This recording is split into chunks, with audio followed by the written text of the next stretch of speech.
Wish, chapters 5 through 9. I thought I was glad when the weekend came, because I didn't have to go to school. But then Bertha told me we were going to church on Sunday. I hadn't been to church since I was little. Scrappy never wanted any part of it, calling these people do-gooders and Bible thumpers. But Mama took me and Jackie for a while. I didn't remember much about it except Jackie whining and complaining on the way there until Mama slapped her legs and told her to hush up. But then Mama got too nervous to drive and wouldn't take off her bathrobe or even comb her hair, so we stopped going. When I walked into Bertha's kitchen on Sunday morning, she looked up and down and said, "Oh dear." She wiped her hands on her apron. "Do you have a dress?" I looked down at my jeans that were too short and my t-shirt that used to be Jackie's and shook my head. Bertha flapped her hand at me. "Well, that's okay. We'll go shopping this week." Then Gus came in the kitchen, and I didn't hardly even recognize him. He had on a coat and a tie, instead of his usual muddy boots. He wore lace-up black shoes, buffed and shiny. He could have passed for one of those fancy rich bankers over in Raleigh, except for the garden dirt under his fingernails and his hair squashed flat from his baseball cap. He sat at the kitchen table, and Bertha kissed his cheek. "Well, look at you," she said, making him blush and swat her hand off his shoulder. He kept pulling at his collar and wiping sweat off the back of his neck. After breakfast, we headed down the mountain to Rocky Creek Baptist Church. When I got inside, I knew right away why Bertha had said, "Oh dear," when she saw me that morning. The other girls in church wore dresses. I couldn't look anybody in the eye, knowing my face was beet red and my jeans were all wrong. I sat on the hard wooden pew, sandwiched between Gus and Bertha, while the organist played church music. More and more people filed in, smiling and nodding at one another. Then Bertha poked me and whispered, "There's the Odoms." I glanced up to see Howard and his family carrying their Bibles and making their way to the pew across the aisle. 5 boys with slicked down hair, poking each other and clomping too loud in their Sunday shoes. Their mama chatted with folks, asking about their sick grandmas and making on over their babies, while their red-headed daddy mopped his face with a handkerchief. After a prayer and a hymn, the kids had to go to their Sunday school classes. Imagine my surprise when I got to my class and there was Audrey Mitchell. She looked at me all wide-eyed, like I was a Martian right off the spaceship. I sat far away from her as I could, and then Howard came in with his up-down walk and sat next to me. Our Sunday school teacher was a gray-haired, wrinkly-faced woman named Mrs. Mackey. She didn't waste 1 minute telling everybody that my name was Charlie Reese, and please welcome me to their church family. Then she taught us a song called "Good Old Noah." Howard sang louder than anybody, and personally, I thought it was a little embarrassing, but nobody else seemed to pay him any mind. After that, Mrs. Mackey told us we were going to play a game called Bible Detective. She would read questions from her Bible Detective cards, and whenever you answered one right, you got a Bible buck. When you got enough Bible bucks, you could cash them in for a prize. While she read the questions, the boys fidgeted and the girls whispered and giggled in their dresses, while I kept quiet in my ugly jeans. How many braids were in Samson's hair? Name the man who went down into a pit on a snowy day to kill a lion. In what book, chapter and verse, can we read about a winner of a beauty contest becoming a queen? Howard's hand shot up every time, and I knew for sure I was never going to win any Bible bucks. After Sunday school, all the grown-ups and kids gathered in the fellowship hall. Bertha paraded me around like I was a beauty queen, introducing me to everybody, and making on over me and saying how lucky she and Gus were to have me staying with them. People nodded and said, "Ain't that nice?" and stuff like that. But I bet they were wondering why my own mama and daddy couldn't take care of me. And didn't I know girls don't wear jeans to church? When Bertha introduced me to Howard's mama, she hugged me and said Howard had told her about me. Then she craned her neck, looking around the room. "Mr. Odom must be outside, and I'll never catch those wild boys of mine long enough to introduce you." Some of the Odom boys chased each other around the room, their ties loose and their shirt tails flapping. They grabbed brownies off of paper plates while Howard showed everybody his Bible bucks. "But you come on by my house anytime, okay?" Mrs. Odom said. Bertha grinned at me. "Now, wouldn't that be nice, Charlie?" I nodded and said, "Yes, ma'am," because I knew that's what I was supposed to say. When we finally climbed into the car and headed back up the mountain toward home, I scanned the woods and yards along the way, hoping I'd see that stray dog again, but I didn't. What I did see, though, was a truck full of hay, Jackie's friend Casey told me if you count to 13 when you see a truck full of hay, you could make a wish. So of course, that's exactly what I did. Things at school seemed to get worse every day. My homework papers came back all marked up by Mrs. Willoughby in red pencil with notes like, "See me and try again." Sometimes I didn't even do my homework. It seemed like a waste of time since I wasn't going to be there much longer. Once in a while, Bertha asked me if I had homework, and I was pretty good at just shrugging and changing the subject. Besides, I was used to getting marked up papers like that because back in Raleigh, I wasn't exactly student of the year.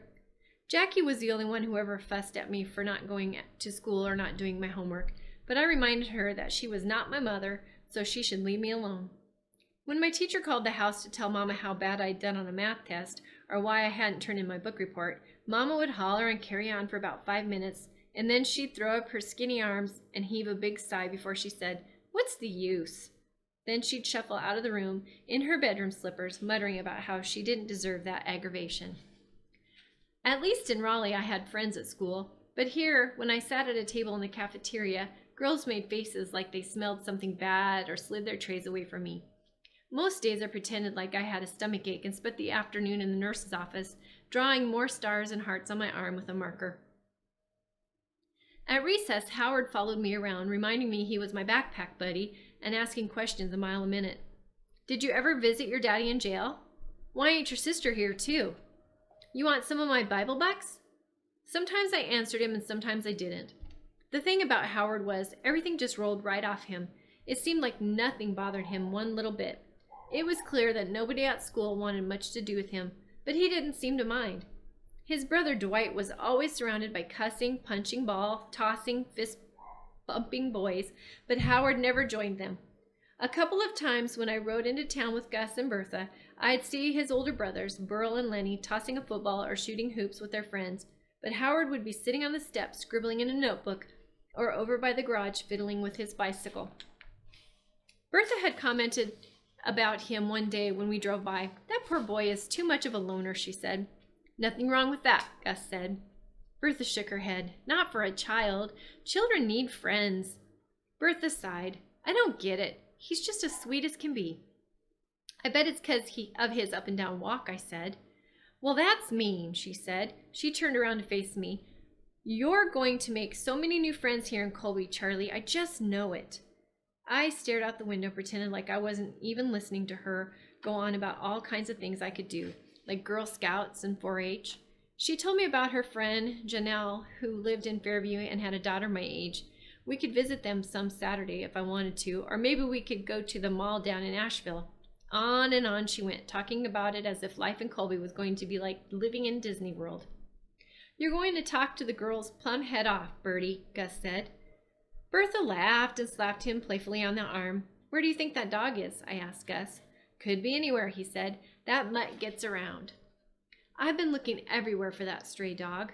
I'd seen him twice since the day he'd come to Gus and Bertha's house, but both times he darted off into the woods when he saw me. "He sure loves my meatloaf, I can tell you that," Bertha said. "He licks that pan clean and then hightails it out of there so fast I can hardly get so much as a glimpse of him." I leaned back against the seat and sighed. I bet I was never going to catch that dog. And what if I did? Could I really keep him? Mama would probably have a hissy fit. But I bet Scrappy would call from jail and tell her to stop her yammering and let me have a dog if I wanted one. Then, as we were turning onto the main road into town, I saw a black horse out in the field eating grass and swishing its tail at flies. I shook my fist at it 3 times and made my wish. That was the rule for black horse wishing. If you see a white horse, just make a wish. But for a black horse, you have to shake your fist at it 3 times. I'd learned that one from Scrappy, which made me a little skeptical, but I did it anyway. Shook my fist and made my wish. I kept my eyes on the mopping man, and in my head I said, "Pineapple, pineapple, pineapple." But Howard's stupid idea didn't work because the next thing I knew, I was hollering at Bertha. Mean words about minding your own business, and who cared about my broken up sorry excuse for a family? Not me, that was for sure. The words just kept spewing and got louder and faster. How I hated Colby and all those hillbilly kids and this nasty old house hanging off the side of the mountain and those canning jars in my room, especially those Cinderella pillowcases. Then I stalked outside, letting the screen door slam behind me, and trying not to think about Bertha sitting there on the couch looking like she'd been stabbed in the heart. A couple of cats leaped out of my way as I stormed across the yard and up the driveway toward the road. I kicked at the dirt and yanked on leaves and hurled gravel into the woods.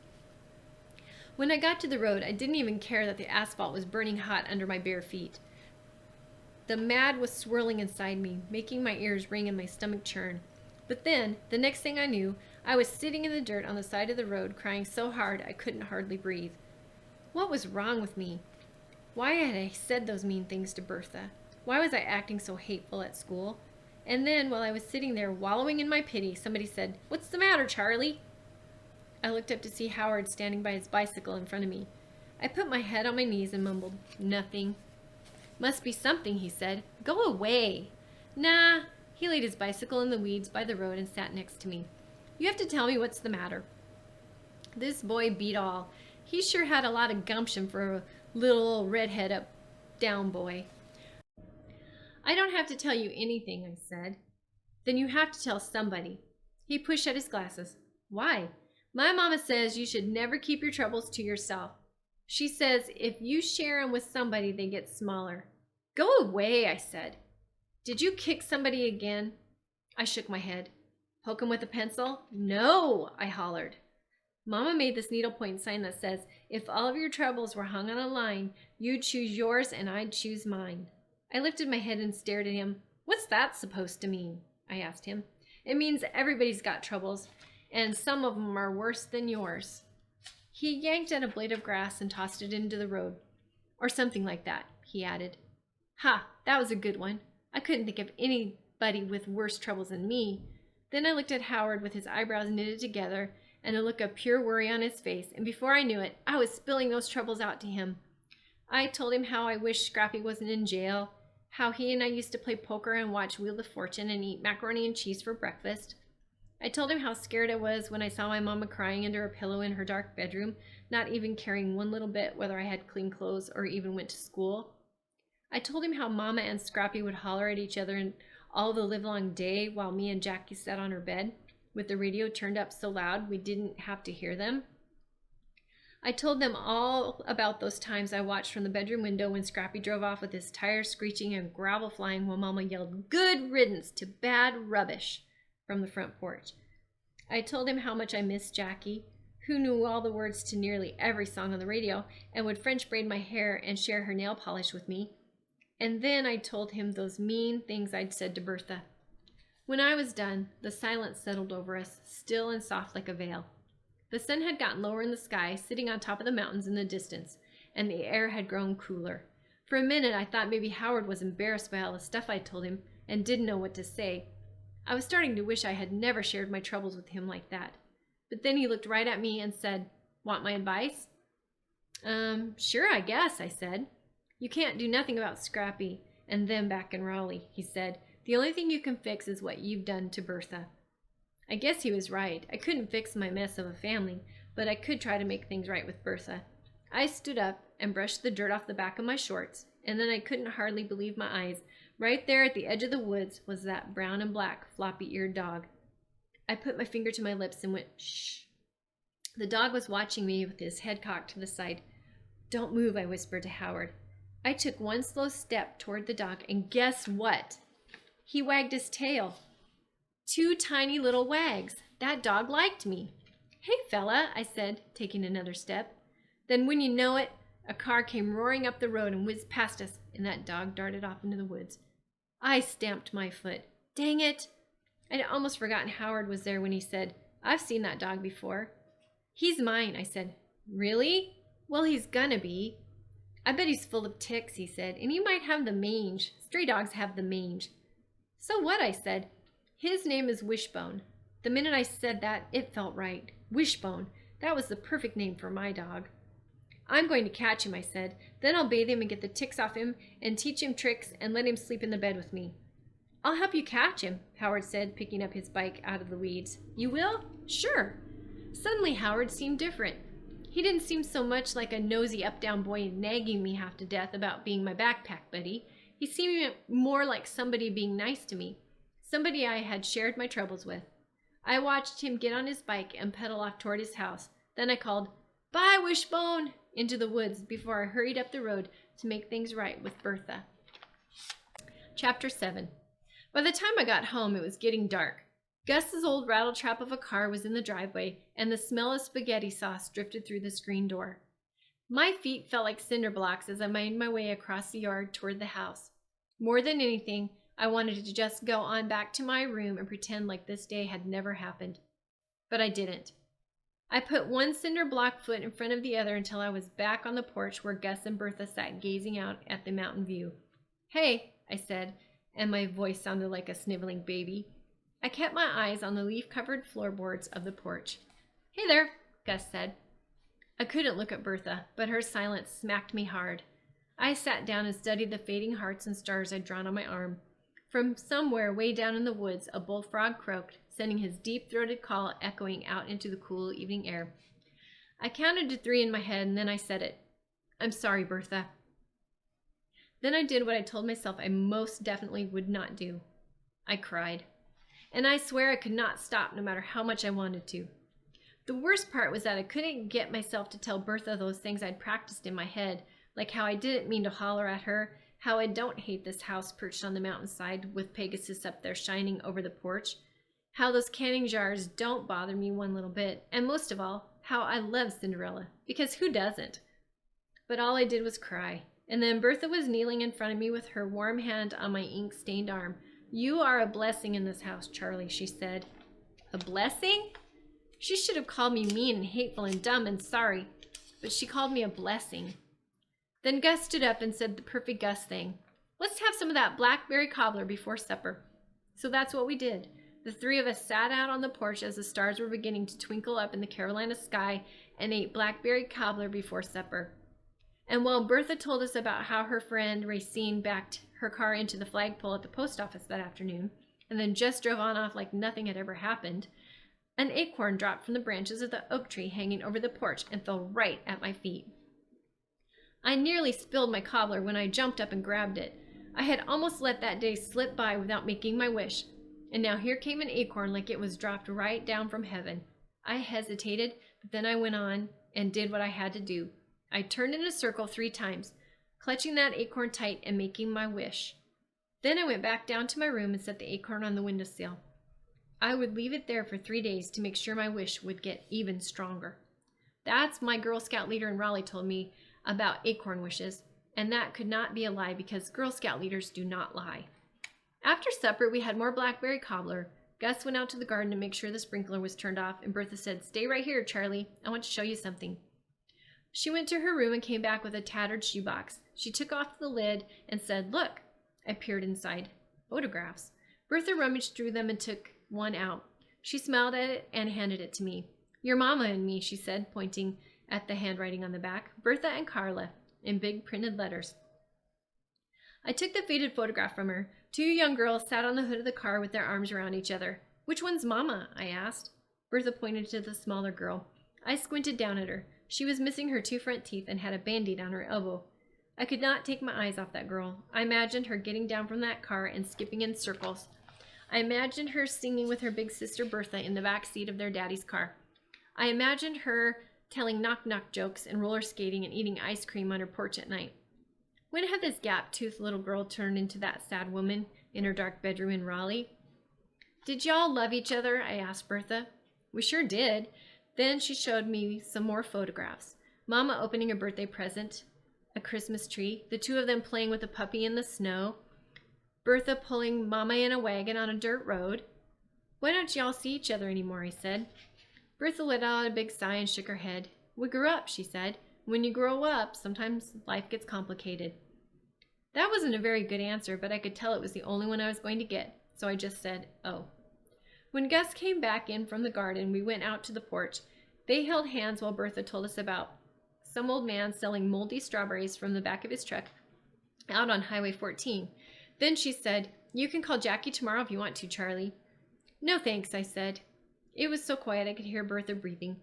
I could feel her looking down, but I stared out at the treetops. "Charlie," she said, "don't be mad at Jackie."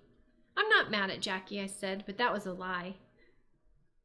I was mad at Jackie. She acted like we didn't have one single trouble hanging over her line, and she didn't care one bit about me. Then we sat there in silence, breathing in the cool night air and listening to the crickets under the porch. That night when I went to bed, I laid there in the dark and pictured a clothesline full of somebody else's troubles. I knew for sure there were a lot of them I'd rather pluck off that line than mine. I imagined what the other troubles might be. There would probably be toothaches and failed math tests, lost cats and ugly hair, cheating boyfriends and broken down cars, but none of those could hold a candle to my troubles, weighing down that clothesline like a sack full of bricks. I tiptoed to the window and stared out into the night, thinking maybe I'd see a falling star to wish on. The moon was bright over the mountains and sent a shimmering glow across the yard, making shadows that snaked around the dogwood tree and crept along the garden fence. I knew Wishbone was out there somewhere, all by himself. I wondered what he was doing. Eating stale bread out of someone's garbage? Trotting along the highway in the moonlight? Sleeping under somebody's porch? I hoped Gus wasn't right about Wishbone wanting to be a stray. But then I remembered how he wagged his tail at me that day. He liked me. I was sure of it. And if he was mine and didn't have to stray anymore, I bet he would love me. I clasped my hands together like I was praying and whispered into the darkness, "Please come back, Wishbone." Chapter 8.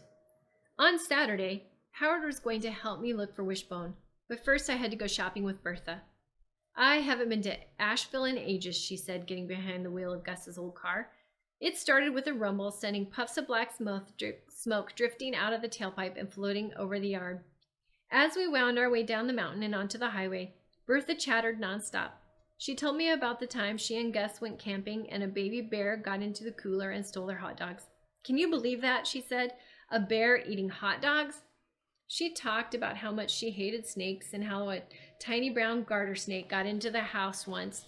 She stayed with her friend Janelle for nearly a week until Gus swore on the Bible that it was gone. And she could hardly stop laughing long enough to tell me about the time some guy named Arthur Kruger got drunk and lost his false teeth at the church picnic.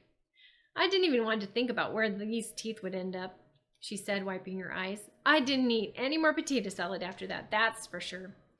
Finally, I'd figured I'd have to interrupt her, so I did. "Well, what about you and Mama?" I asked. "What do you mean? Tell me something about y'all." "Oh, well, let's see now." I waited, watching her face, seeing her searching for just the right thing to tell me. "When I was about 10, she said. "So let's see, Carly would have been about 7. We spent the whole summer making yarn bracelets to sell so we could buy fish for an aquarium our uncle gave us." "Yarn bracelets?" I wondered how come Mama never showed me how to make yarn bracelets. "Then," Bertha went on, "this mean boy who lived across the street from us threw every one of those bracelets up into the hickory nut tree in the front of the yard, way up in the branches so we couldn't get them down." She shook her head. "Isn't that so mean?" "What'd y'all do?" "Well, that's why I'm telling this story, because it's just so like Carla," she said. "She stomped over to that boy and bit him on the hand so hard he hollered like she'd cut off some hand with a butcher knife. Then he ran home crying while she hollered cuss words at him." Bertha chuckled. "That girl had some kind of temper," she said. "A temper? Maybe I didn't get my temper from Scrappy after all. Maybe I got my temper from Mama." I hesitated, but I decided to just go for it. "How come you all stopped seeing each other?" I asked, hoping maybe this time she'd give me a better answer than she had before. Bertha stared out at the road ahead. "Well, when we got to be teenagers, we were so busy with this, that, and the other thing. And then she dropped out of high school, and the next thing I knew, she was hightailing it to Raleigh." "But how come y'all never see each other now?" Bertha pressed her lips together and shot me a look out of the corner of her eye. "It's kind of complicated, Charlie," she said. There it was again, another not very good answer. So we drove on in silence until we got to Asheville. At the mall, I couldn't help but think about Jackie. She and I used to spend all the day at the mall, wandering from store to store, trying on crop tops and mini skirts that were never allowed to have, picking out earrings we would buy if ours were pierced, spritzing fancy perfume on each other from the samples at the cosmetic counter. "Let's go to Sears and look for the Sunday school dresses," Bertha said. So we shopped all morning, and by the time we headed back to Colby, I had 2 new dresses and a lavender cardigan sweater. Bertha thought one of the dresses might be too short for church, but she bought it anyway. When we got home, Howard was sitting in a lawn chair by the garden, watching Gus do some repairs to the fence. "Hey there," Bertha called. Howard walked up in his up-down walk over to the car as I was getting my shopping bags out of the back seat. "Hey," he said to Bertha. Then he turned to me and said, "I drew a map." "What for?" "To help us look for Wishbone." He took a piece of folded up notebook paper out of his pocket to show me. I figured we could mark the places we look and it will help us keep track. I shrugged. "Okay." Bertha reached for the shopping bags. "I'll take those inside," she said. Then me and Howard headed off toward the road, peering into tangled shrubs and squinting into the dark woods along the way. Howard thought we should check the path where we had seen him yesterday. "I bet he hangs out there a lot," he said. "Maybe." I pushed some tall weeds aside and jumped over the shallow ditch that ran along the edge of the road. "But Gus said he's liable to be anywhere," I added. We looked and looked, climbing over fallen trees and pushing through prickly vines, but after a while we were hot and tired and hadn't seen a single sign of Wishbone. So Howard whipped out his map and a stubby pencil and marked the places we had looked, and we decided to call it a day. The next day, I marched into Sunday school in my new dress, and I plopped right down next to Audrey. I said, "Hey," but she acted like I was invisible. I guess she forgot I was part of her church family. First, we had to play that Bible detective game again, and Howard added to his collection of Bible bucks. I couldn't get over all the stuff he knew about the Bible. What was Moses' brother's name? How many times a day did ravens bring food to Elijah? Audrey waved her hand almost as much as Howard did, jangling her bracelets and going, "I know, I know." After that, Mrs. Mackey told us we were going to decorate the bulletin board in the fellowship hall, and it would be called our Garden of Blessings. "We'll be making a garden of flowers to show our many blessings," she said. Then she explained that we would make construction paper flowers and write one of our many blessings on each one. I confess I wasn't too clear exactly what she meant, but I followed everybody else and got colored paper and glue and scissors. I worked real slow, hoping I could see what somebody else was doing. Sure enough, Audrey finished her flower first, a big yellow daisy. Then she used a blue crayon to write on one of the petals, "My Family." My stomach squeezed up and my face felt hot. I put my hands in my lap so nobody could see them shaking. That yellow daisy laid there on the table in front of me, reminding that I did not belong here, letting me know that even though I was here in church in my new dress, I did not have a blessing. "May I be excused?" I said to Mrs. Mackey, but I didn't even wait for her to answer. I hurried out of that room and went outside to the parking lot. But before I had time to start feeling sorry for myself, something good happened. I saw a red bird. A big, bright cardinal on the telephone line across the street. I closed my eyes, spit 3 times, and made my wish. Chapter 9. "Come to my house after school tomorrow," Howard said on the bus the next morning. "I have a plan." "What kind of plan?" I asked. "A plan for catching the dog." "Wishbone," I said. "His name is Wishbone." Howard took a bite of that toast he had brought on the bus with him. "Whatever," he said. "We still need a better plan than a map." "I don't see why we can't." I sat up and grabbed Howard's knee. "Don't move," I said. His eyes got big and wide. "What's wrong?" "Take off your glasses," I said, real slow. "Why?" "Just do it," I snapped, a little louder than I'd meant to. He took his glasses off and then squinted over at me. "There's an eyelash right there," I said, pointing to one of those thick lenses. "I need it." "Why?" "To make a wish." "A wish?" "If you blow on an eyelash, you get to make a wish." I took the glass from him and pressed my finger on the lens. Then I held it up so Howard could see the tiny reddish eyelash. "See?" I said. Then I closed my eyes, made my wish, and blew, sending that eyelash into the air where it disappeared, probably settling on the floor with clumps of dirt and chewed gum and trampled spelling tests. "What'd you wish for?" Howard asked. "I can't tell you," I said. "Why not?" I flopped back against the seat and rolled my eyes. "Geez, Howard," I said. "What?" I explained to him that if you ever tell your wish, then it won't come true. Everybody knows that, I added. Howard wiped his glasses with the end of his t-shirt and put them back on. "I've made a wish every single day since 4th grade, I said. Howard bugged his eyes out at me. "You must want a lot of stuff." I shook my head. "No, just one thing," I said. "I always wish for the same thing every single time." The minute I said that, I regretted it. I knew that he was going to say next, and sure enough, he did. "Well, if you're making the same wish every time, it must not be coming true," he said. "So what's the point? Seems kind of dumb to me." I felt my face turning red and that familiar feeling of anger starting to churn in my stomach. "Because someday it will come true," I hollered, making a bunch of kids turn in their seats and stare at me. Howard looked at me over the top of his glasses and said, "Pineapple." I kicked his backpack hard, sending it into the aisle of the bus. I confessed to feeling a flicker of regret when some kids laughed at that. But Howard, he just picked it up, brushed the dirt off, and said, "Pineapple, Charlie, remember?" I held on to my mad feelings all morning, taking every opportunity I could to shoot razor-sharp glares at Howard or to bump into him real hard over by the pencil sharpener. I never should have told him about my wishing. I never told anybody, and now that I did, it did sound dumb. Why would anyone make the same wish every day if it never came true? Maybe I should give up. But then, guess what? I looked at the clock, and it was 11:11. I closed my eyes and made my wish. By the time I got home from school, my mad feelings about Howard were gone, and I was glad he had a plan to catch Wishbone. When I told Bertha I was going to his house the next day, she was tickled pink. She kept telling me how good I was to be friends with Howard because the other kids were so mean to him. Even in church, she said, "Can you believe it?" I didn't tell her that I sure could believe that, with the likes of Audrey Mitchell in that so-called church family. That afternoon, Howard dropped into his seat next to me and said, "You can borrow my brother Lenny's bike." "What for?" "So you can get home. Better than walking." He took a smashed bag of potato chips out of his backpack and emptied the crumbs into his mouth. "I got a real good plan," he said. "You know, for catching Wishbone." And wasn't that just like Howard, to go on wanting to help me after I'd kicked his backpack and been so mean to him like I had been yesterday? So when the bus stopped at his house, I followed him and Dwight across the wheat-filled yard, up the rickety steps, past the ratty couch, and into that sad-looking house. When I stepped inside, I didn't know where to look first. A hamster cage on the coffee table, a drum set in the corner, stacks of books and magazines lining the walls, some kind of tree planted in a rusty bucket by the window.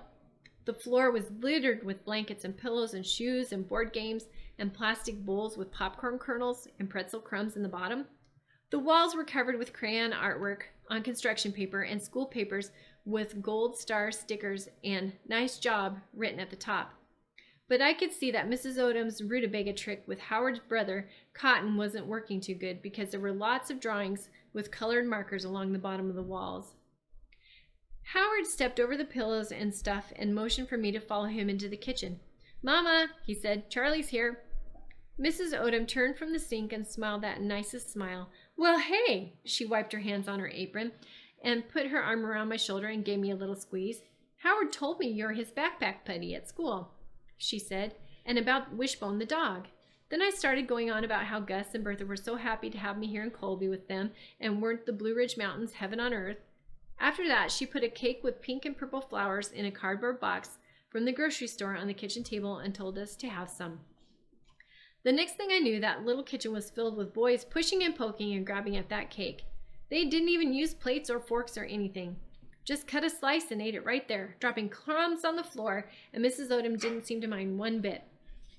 The oldest boy was Burl, the only dark-haired one, loud-talking and friendly-faced, with the shadow of a mustache over his lip. Next was Lenny, in a grease-stained t-shirt. His freckled arms were long and skinny, and he kept punching Dwight and elbowing Burl. Next came Howard and Dwight, who were only a year or two apart and could have passed for twins, except Howard wore glasses and had that up-down walk. And the youngest was Cotton, dirty-faced and sticky-fingered, legs all covered in scrapes and bruises and band-aids. Mrs. Odom gave us water in paper cups and made the rounds kissing and hugging each of those boys. It didn't take a genius to know that Bertha had been right about the Odoms and their good hearts. I don't know why, but I felt shy and out of place in there with the noise and energy bouncing around and sheer goodness clinging to the walls of that house.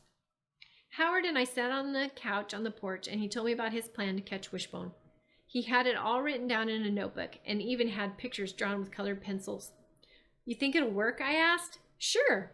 Howard closed his notebook and hugged it to his chest. Then we sat in silence watching Lenny and Cotton filling a plastic bucket with rocks and dragging it to the side of the yard where they were building some kind of wall. Dwight rode his bike round and round the yard, stirring up clouds with the red dust, while Burl hollered at him to stop because he was trying to change the oil in his truck. Then me and Howard decided to look for Wishbone some more, so we spent the rest of the afternoon tromping through the woods and wandering up and down the side of the road, but finally gave up. By the time we got back to the Howard's house, Mrs. Odom was telling everybody to wash up for supper. "Stay and have supper with us, Charlie," she said. Before I could say anything, Mrs. Odom added, I'll call Bertha and see if it's okay with her. Mr. Odom's driving a load of lumber over to Charlotte, so you can sit right there in his chair. So we sat at the table, and before I knew what was happening, Howard grabbed my right hand and Dwight grabbed my left, and we all bowed their heads while Burl said a blessing. He thanked the Lord for nearly everything under the sun, including the deviled eggs on the plate in front of him. Then everybody said, Amen, and dove into the food like they hadn't eaten in a week. Mrs. Odom kept jumping up to get more pork chops or more milk, and it seemed like she couldn't walk by one of those boys without patting their shoulders or kissing the tops of their heads. I tried to imagine taking Howard to my house back in Raleigh, so quiet and dark. My school papers would not be taped to the wall, and Mama would not kiss me on the top of my head. There wouldn't be any cake with pink and purple flowers. If Howard stayed for supper, he and I would eat pork chops and beans or potato chips or bologna sandwich in front of the TV, and nobody would say the blessing. When it was time for me to leave, I thanked Mrs. Odom, climbed on Lenny's bike, and set off for home. As I pedaled up the road, I turned and glanced back at the Odom's house. I remember the first day on the school bus when I had seen it and thought it was so sad looking. Then I pictured all those boys in that little kitchen getting loved on by their mama, and that house didn't look one bit sad anymore.